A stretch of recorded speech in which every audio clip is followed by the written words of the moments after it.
Let's face it, when it came to movies, 2019 was a mixed bag. Like any year, there was still plenty of great films that stood out among the crowd, but most of those came out in the final few months of the year. TV, on the other hand, has just had one of its best years in recent memory. I watched way more last year than I usually do, and that's because there was just so much good content being made. I actually found it difficult to keep up with a lot of the shows I wanted to watch, and while in retrospect that aspect of TV might have been a nightmare, I honestly have little regret as to how I spent most of 2019.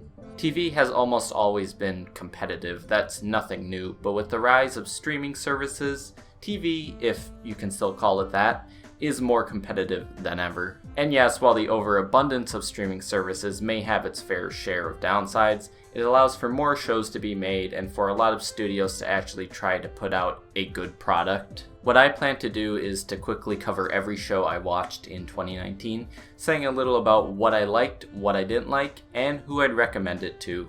Here we go. It's probably best to start off with comic book shows since there's just so much to cover in that department. Now, most of the shows I'll talk about are going to be DC shows, and there are two very good reasons for that. One, I'm a DC guy, and two, there really hasn't been much Marvel as far as TV this year. This is obviously because Disney has big plans to release a shit ton of Marvel content both on Disney Plus and Hulu, so don't you worry, Marvel fans, your time will come. The first show I watched in 2019, as well as one of my favorites, was Doom Patrol on DC Universe. Doom Patrol was everything I could have asked for from a comic book show. It's very rare for a DC show or movie that isn't animated to actually feel like the comics, but this show did exactly that. Doom Patrol is DC's Addams Family. It explores a group of outcasts who feel the need to become heroes so they can save the Chief, but don't know where to start. The show is both funny and very heartfelt. It really got to me a lot of the times as I felt myself really connecting to a lot of what it had to say about being different. I already did a video on Doom Patrol where I pretty much said everything I wanted to say, but if you're suffering from superhero fatigue or just want something new and interesting, Doom Patrol is perfect for you. Another show that released around the same time was Netflix's Umbrella Academy. Based on a comic series by the one and only Gerard Way, the Umbrella Academy actually took a lot of inspiration from Doom Patrol comics while being creative enough to be considered its own thing. The comics are a ton of fun. They're visually appealing and always weird with never a dull moment. The TV show is another story. Umbrella Academy tries desperately to capture the magic of the comics while staying within a budget, and it results in an experience that's not the worst, but you can't help but feel it could be so much more. A lot of sacrifices were made, grounding the show more in reality than the zany fantasy world of the comics, and it's just not the same. I know there are plenty of people who enjoy the show, and I can kind of understand why, but really an animated show would have been a more reasonable route to take for something this wild. Whether or not you'll like the show greatly depends on your view of the comics. I would say to stay far away from this mostly dull show, but that's just me. Next up is Swamp Thing, and this one is probably going to get me killed, so you'll have to bear with me. For years I've been a big fan of Swamp Thing. I love DC Comics and I love horror, so naturally the two of them together are the perfect fit for me. I also consider Alan Moore's saga of Swamp Thing to be one of the best comic series ever written. So my hopes were pretty high for DC's new Swamp Thing show, and while I didn't hate the final result, I was pretty disappointed. This is another one I already did a video on, so I don't want to dwell too long on it. All you really need to know is I just couldn't invest myself in the show's story no matter how hard I tried. The show puts very little focus on its titular character, and while it could have still worked if most of the focus was put on Abby, the show instead decides to put most of its focus on the villains, and while their performances were quite good, it just didn't hold my interest. Yeah, there's plenty of things I liked about the show. Besides the performances, I felt the makeup and the effects were also impressive, but what it really came down to is the writing, which for me wasn't entirely there. The show is now kind of infamous for being heavily advertised only to be cancelled after one season. I may not have loved the first season, but the show still had a lot of potential, and it really is too bad we'll never get a chance to see it improve. Another comic book show I watched this year was Amazon's The Boys. Before this show aired, I had no idea what The Boys was. I recall seeing ads that made it out more to be an edgy parody of superheroes, which really didn't do much to grab my interest. But after hearing a lot of good things, I decided to check it out, and what do you know, it turned out to be one of the better shows last year. It's actually an adaptation of a comic series by Garth Ennis. The Boys follows an ordinary man whose life is ruined by the carelessness of a superhero.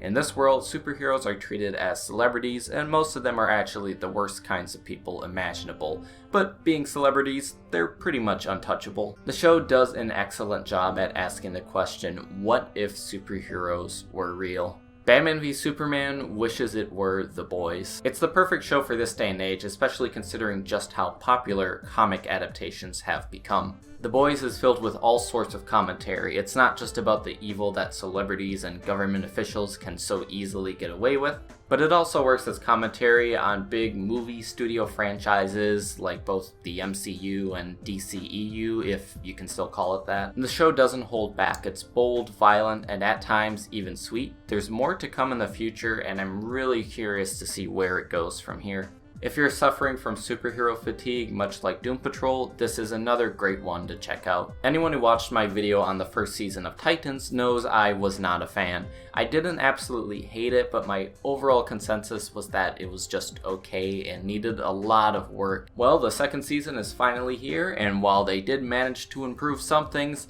they somehow managed to make it worse in other ways. Season 2 starts off with probably its worst episode, which is actually the original ending of Season 1, just repurposed as a Season 2 opener, because whoever is running this show has no idea what they're doing. The second episode actually raised my hopes, as the Titans had finally formed as a team, and the show was gifted with a higher budget. You could really tell how both the fight choreography and effects had significantly improved. Unfortunately, the writing did not. I could go on a long, angry tangent about the show, but it doesn't really matter, so I'll keep it short. The first half of this season is mostly flashbacks to an old team of Titans that was clearly never intended to be a thing during Season 1. The second half is the current Titans getting into a fight and splitting up. The show is set on convincing you that the Titans fight for what's right, and they mean a lot to the people around them, but you never actually see them save anyone until the very last episode. In fact, rather than being heroic, most of the Titans are straight up criminals who do way more harm than good to the people they come across. It's almost embarrassing that they call themselves superheroes, because most of them should really be in jail. There was also a tease in the first episode that Beast Boy would this time be able to change into different animals, but I think they likely realized how much time and money that would cost them and went, nope. Deathstroke is probably the highlight of this season. I really like how he felt like a combination of comic Deathstroke and Slade from Teen Titans. But other than that, there's not enough that makes this season of Titans worth watching. I know there are plenty of people who enjoy this show, and that's perfectly fine, but you won't see me watching Season 3. Let's end this off with one of the best comic book shows of last year. I, like many people, am a big Watchmen fan. I think to many fans, Watchmen is this untouchable masterpiece that leads to conflict whenever the material is tampered with. I actually quite enjoyed Snyder's film adaptation, but that managed to be, for the most part, an extremely faithful adaptation. DC Comics, however, seems set on banking off of its success, recently creating unnecessary prequels and a sequel event series titled Doomsday Clock. While not without flaws, Doomsday Clock managed to be actually a pretty satisfying sequel, and as long as the series existed, I had no need for a sequel TV show brought to us by Damon Lindelof of all people. But after actually watching HBO's Watchmen, I can confidently say that this is a show that both pleasantly surprised and amazed me. The series begins more like a procedural cop show that slowly reveals connections to the original story. The show isn't afraid to be political and delves heavily into the topic of racism in the US. It's also nice to finally see a show that refers to white supremacists as what they are, terrorists. Watchmen is full of pleasant surprises and does world building better than most shows I've seen in recent years. If you're unsure about this one, give the first episode a chance. It's worth a shot, and I, for one, am very excited to see where the series goes from here, as long as they have good ideas. But don't think I've forgotten about all of the animated comic book shows. I saved those for last. The first animated show I watched this year was Young Justice's third season, this of course being the show's big return after its cancellation back in 2013. Was it worth the wait? I guess so. I've never been a big fan of Young Justice, so I may not be the best person to talk about it. There was a lot of things I really liked about this season. Due to it airing on a streaming service, the show had no restrictions and was able to take a more mature route. I think this was a clever idea, seeing as most of the fans of the first two seasons are now older. I also like how the show reached deep into DC Comics lore, using a lot of lesser known characters, and introducing the planets Apocalypse and New Genesis, and even pulling bits from comics such as the Judas Contract. I think my main problem with Season 3 is that there's too many stories or conflicts that just kind of go nowhere. It seemed like towards the middle the show was really starting to lose focus, though it does find its way back towards the end. This may be a minor issue to some fans, but while I've never considered the animation in Young Justice to be very good, it somehow managed to be even more lackluster in Season 3. It really did hinder some of my enjoyment, as I wish Warner Brothers Animation was willing to slow down and take its time rather than rushing all of its animated content out. If you like the other two seasons, there's a good chance you'll like this one, but I have always been kind of meh when it comes to this show. DC Superhero Girls, not to be confused with the web series, is a new DC cartoon from creator Lauren Faust that aired on Cartoon Network. Of course, most famously known as the creator of My Little Pony, Friendship's Magic, yada yada yada, which coincidentally also had its finale this year. I didn't watch it. This show is basically what happens when you cherry pick a bunch of female DC characters, age some of them down, and throw them all in high school. Based off that premise, the show is exactly what you'd expect, and whether or not you enjoy it, I think greatly depends on whether or not you're willing to give a show geared towards a younger audience a chance. I've actually wanted this show to be a thing since the initial Super Best Friends Forever short that aired back in 2012, and I'm glad it finally happened despite the hiatus. Sure, the show style is very different from the shorts, but I think they look just fine in the style. Except for Zatanna, who looks absolutely nothing like her comic counterpart. God, do I hate that smug face. DC Superhero Girls has a similar vibe to shows I watched as a kid like Powerpuff Girls and Kim Possible. It's nothing groundbreaking, but it's cute and fun. I would certainly be down for more in the future, and if that sounds like your sort of thing, then give it a watch. Rise of the Teenage Mutant Ninja Turtles continues to be an excellent show this year. I know there's still a lot of people out there who hate it for some reason, but I don't care. It's a Ninja Turtles adaptation much more focused on the comedy aspect than anything else. I feel like nowadays a lot of the people who tried watching the show are people who grew up with the 4Kids and CG Nickelodeon series of Ninja Turtles, and while I love both of those shows, let's face it, they were edgy as fuck at times. Leo!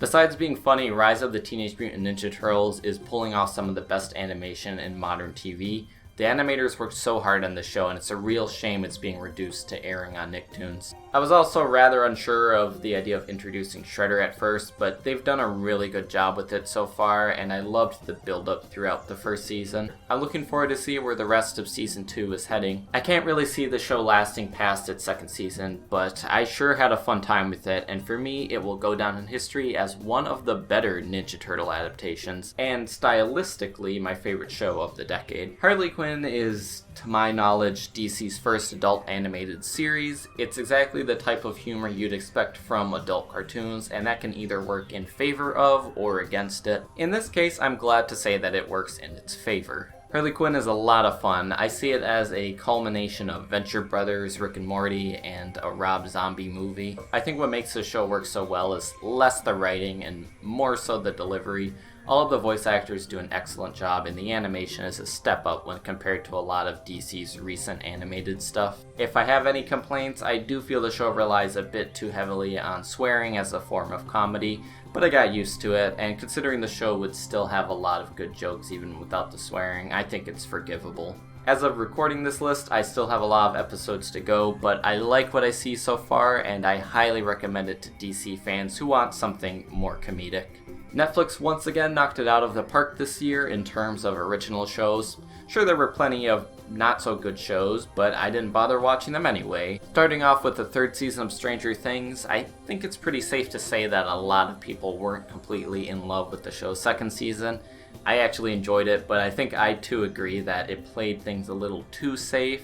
Fortunately, season 3 of Stranger Things is awesome. The season manages to go completely bonkers, turning everything up to 11, no pun intended. The show always has had horror elements, but it's even more relevant here with an Invasion of the Body Snatchers-esque story. It left me asking on multiple occasions, do kids really watch this show? I absolutely love David Harbour here. You can just tell how sick of the shit Chief Hopper is. You're always just waiting for him to explode at any moment. Yes, the show is still heavily banking off of 80s nostalgia, but the characters are just so likable, and they're really what makes this journey worth staying for. Most people I know have already watched Stranger Things, but if you haven't, go ahead and give it a watch. Dark Crystal Age of Resistance is another show I previously did a video on, and it is without a doubt one of my favorite things to come out of 2019. Just seeing the art of puppetry return in such a major way was something magical. The Jim Henson Company really went all out. I mean, this show must have cost a fortune. Age of Resistance is also a prequel that greatly improves upon its source material. I love Jim Henson's original film, but it always was lacking for me in both the character and story department. If that's something you felt was missing, then Age of Resistance has your back.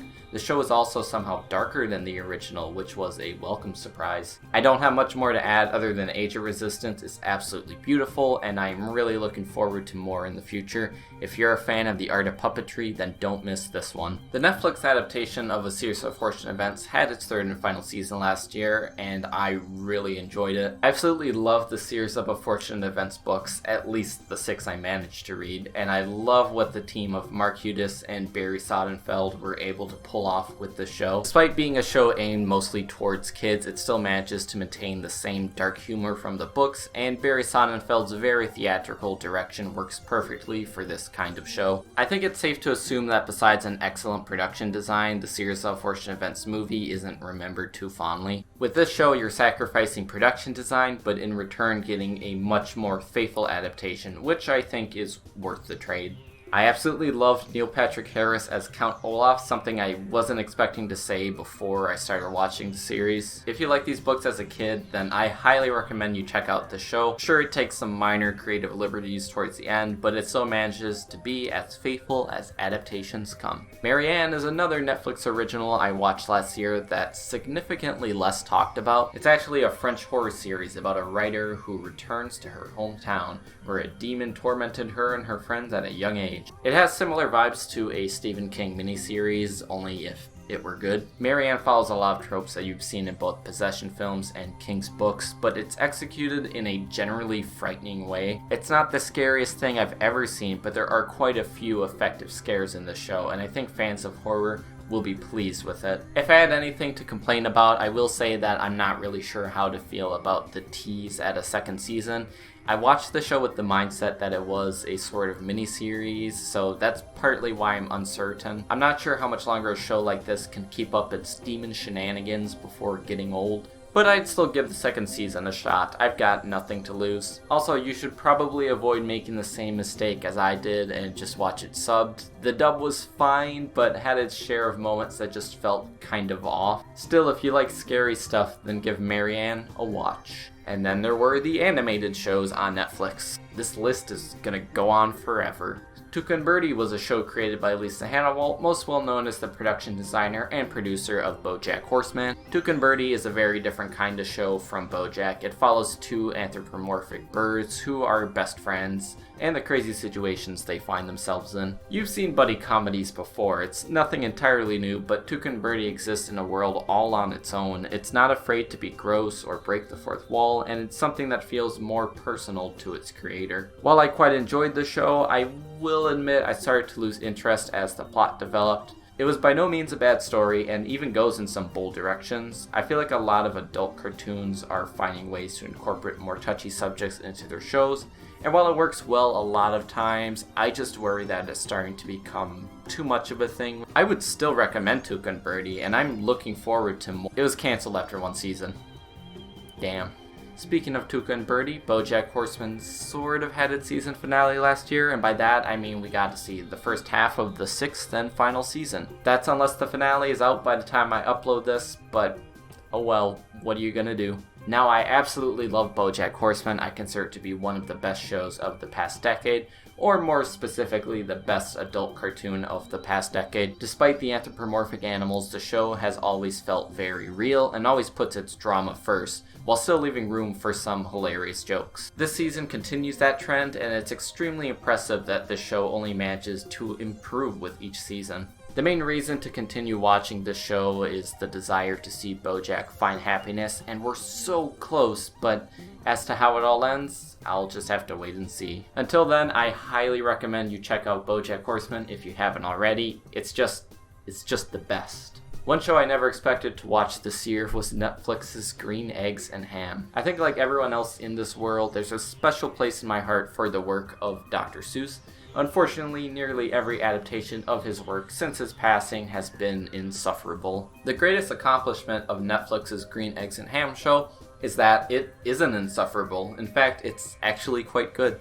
The show borrows a lot from recent adaptations, setting its story in a more modernized version of Seuss's world, and often making fun of the idea of rhyming, but its sense of humor is far more appealing than whatever the hell Illumination is trying to do. Green Eggs and Ham is such a simple book that turning it into a 13-episode series sounds like such a bad idea, but this adaptation manages to stay true to the message of the book and its charming characters. Sam I Am and Guy Am I have kind of a SpongeBob and Squidward-esque dynamic going on, and while not wholly original, the characters manage to be very likable. I especially like the decision to have Michael Douglas voice Guy. It somehow manages to be perfect casting. Plus, the show has some of the best animation I have seen in a TV series. I've read articles claiming it to be the most expensive animated series ever produced, and I'd believe it. Oh, and supposedly a bunch of the animators didn't get credited, so good job, Warner Brothers. You make me sick. Speaking of people who make me sick, 12 Forever was another unexpected surprise that actually ended up being one of my favorite shows of 2019. I remember watching the pilot for this show back in 2015, and I was glad to finally see it. I laughed at this show more than I did a lot of other recent cartoons, and a lot of that was due to just how funny the background characters were. It had a similar sense of humor to early Adventure Time, something I greatly missed. Oh, and the creator turned out to be a pedophile. You what? Yeah, on the bright side, creator Julia Vickerman was reportedly kicked off the show pretty early in production while other writers and animators took over to finish it. But still, there's really no mystery as to why the show was cancelled after only one season. If you have any sort of interest in this show, I believe you should still be free to watch it. I mean, Ren and Stimpy is a classic, and John Kay was a monster. There's still plenty of other talented people who put a lot of work into this show, and I don't feel it's right to have one person who worked on it define the entire project. So if you want to have a good time, I would still recommend watching 12 Forever. Now, I've made it clear before that I am a big horror fan, and as a big horror fan, I find my go-to subscription service for horror is Shudder. Shudder is made specifically for these fans, and last year it really upped its game as far as original content. It's still a small amount compared to big services like Hulu and Netflix, but the original content isn't really why I'm subscribed to it in the first place. So the fact that we get it at all is nice. Probably the first Shudder original I watched this year was No. Shudder also continued The Last Drive-In with Joe Bob Briggs, this time with a weekly double feature hosted by none other than film critic Joe Bob Briggs. This isn't exactly an original series, it's honestly just a ripoff of Monster Vision, which was also hosted by Joe Bob, but for anyone who loves the idea of a horror host, chances are you've already checked the series out. If not, you've got to see this. Joe Bob always has so much to say about every film and has the ability to make any movie interesting. Like most of these shows, I'd say about 75% of these episodes are the movies, while only about 25% are the hosts narrating it. But even a bad movie is worth a watch with Joe Bob there. Also a shout out to Darcy the Mail Girl, whose back and forth banter with Joe Bob is immensely entertaining. All horror fans need to give The Last Drive-In a chance. It's a good way to be introduced to new horror movies, or even learn a lot about movies you already thought you knew everything about. That experience alone is worth a Shudder subscription. Finally, Shudder also released its TV adaptation of Creepshow, brought to us by makeup artist Greg Nicotero. The first season only consists of 6 40-minute episodes, but each episode is split into 2 parts. This gives it more of that double feature vibe, and while I admire the idea, it does have its ups and downs. Each segment drew from various short stories with a different director taking the helm. Much like other horror anthologies, the quality of the show can be really inconsistent. I found the pattern for the most part to be one really good segment and then one either mediocre or not so good segment. There were also a few stories that, while I admired them as their own thing, they didn't really fit the tone of Creepshow. The original Creepshow was really all about fun, so the overly serious ones didn't feel right to me. Another glaring issue with the show was that they clearly had no idea what to do with the creep. The creep doesn't have any dialogue throughout the series other than maniacal laughter, and a lot of his segments before and after each segment have very little to do with anything. I think the reason they didn't give him any dialogue is that they just didn't want to be accused of ripping off the Crypt Keeper.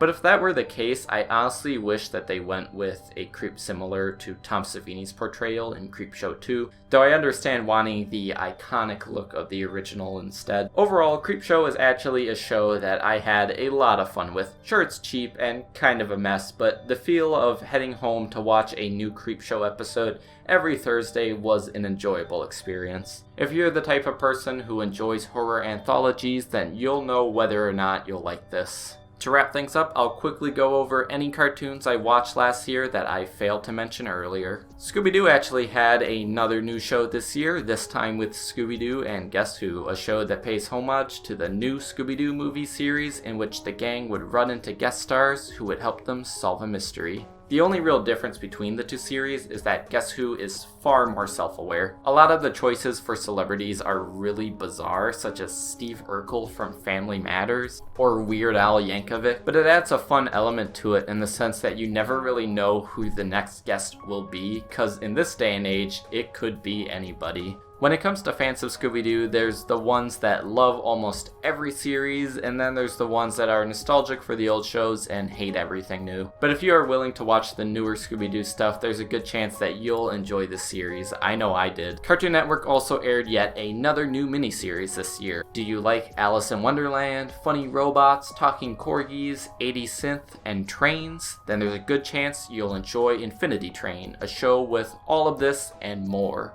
Infinity Train was yet another pilot I saw a while back and desperately wanted it to be a thing, and hey, what do you know? We got that too. We truly are living in the golden age of cartoons. Here's a show that knows exactly when to be funny and when to take itself seriously. Often when a show tries to do both, it can stray too far to one side, and the whole thing kind of falls apart. But Infinity Train manages to be a fun adventure aboard a mystery train, while also dealing with the touchy subject of divorce. The show is likely to please both kids and adults, plus its first season is only like 10 episodes, which is a win for me. I am very much looking forward to where they take the series in book 2 and would highly recommend this show to animation fans. Mau Mau, Heroes of Pure Heart is another excellent show released by Cartoon Network last year. Upon my initial viewing of the first episode, I didn't really care for this show, but weeks later I started seeing a lot of out-of-context scenes on Twitter that really made me laugh, so I went back and gave it a second chance, and I am so glad I did. You can really tell that the writers grew more confident as the show progressed, and the main trio's dynamics are just so lovable. It's a simple yet fun action-adventure show, and it's easy to watch a bunch of episodes in a row without getting bored. There's not much to it, but it's cute and funny, and that's all it really needs to be. If that sounds like your kind of thing, then go check it out. Finally, there was Genndy Tartakovsky's Primal, an animated miniseries made for Adult Swim that featured a caveman and dinosaur who go on crazy adventures. The show rocks in every way imaginable. I'm already a big fan of Tartakovsky's work, but